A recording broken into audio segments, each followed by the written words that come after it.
Mary Carson Breckinridge by Jordan Hagedorn. Mary Breckinridge was born on February 17, 1881 in Memphis, Tennessee.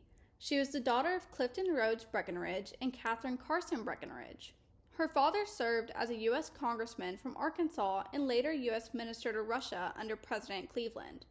Mary's grandfather, John Breckinridge, was Vice President of the United States under James Buchanan and was a Confederate General and Secretary of War during the Civil War.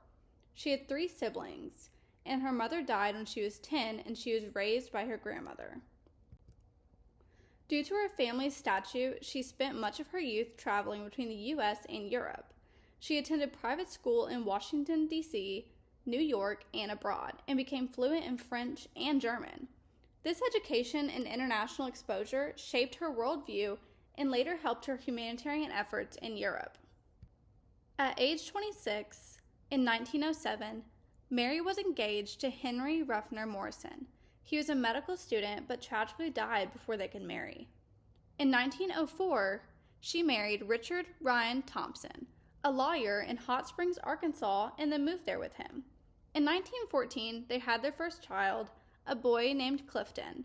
In 1916, she had her daughter Polly, who was born 2 months premature and only lived a few hours. In 1918, Clifton sadly died at age 4 from complications of an intestinal obstruction.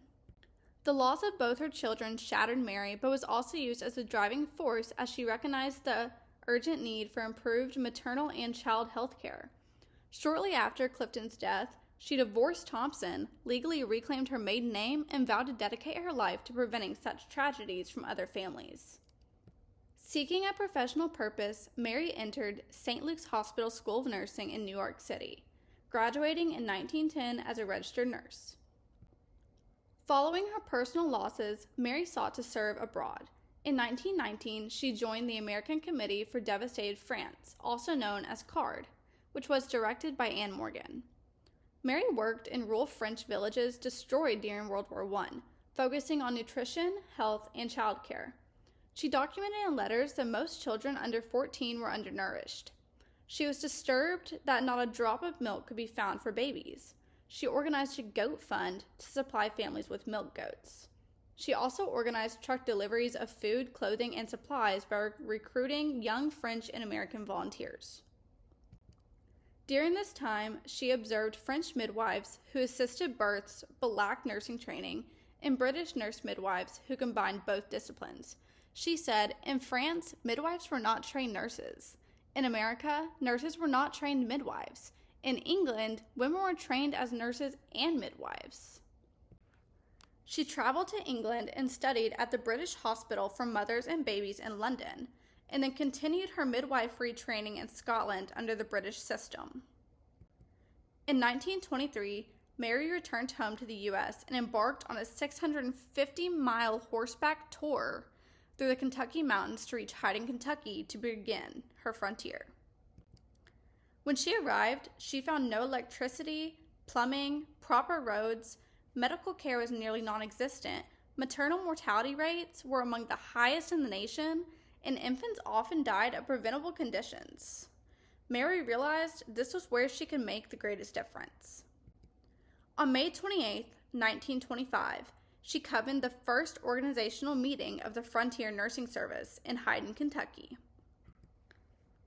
The FNS worked out of a log cabin in Hyden, Kentucky, and had nurses who had to ride on horseback through snow, rain, sleet, ice, and horrid mountain terrain.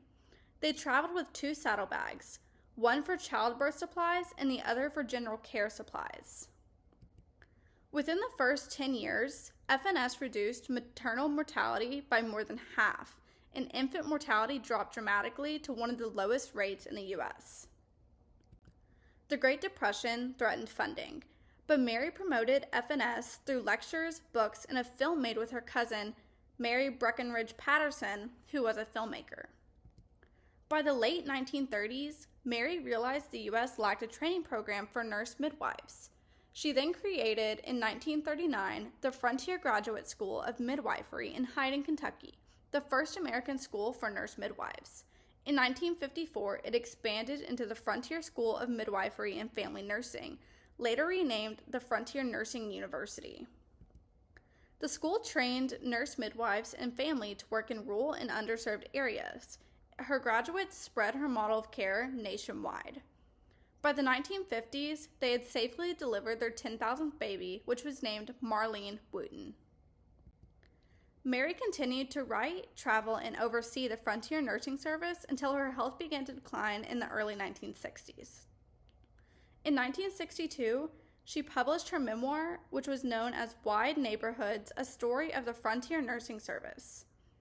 She was known as the mother of nurse midwifery in America, and her work transformed healthcare in Appalachia and set a global standard for rural community-based care.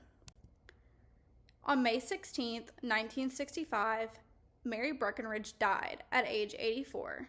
The Frontier Nursing University continues her mission today, educating thousands of nurses and midwives and nurse practitioners in her ways.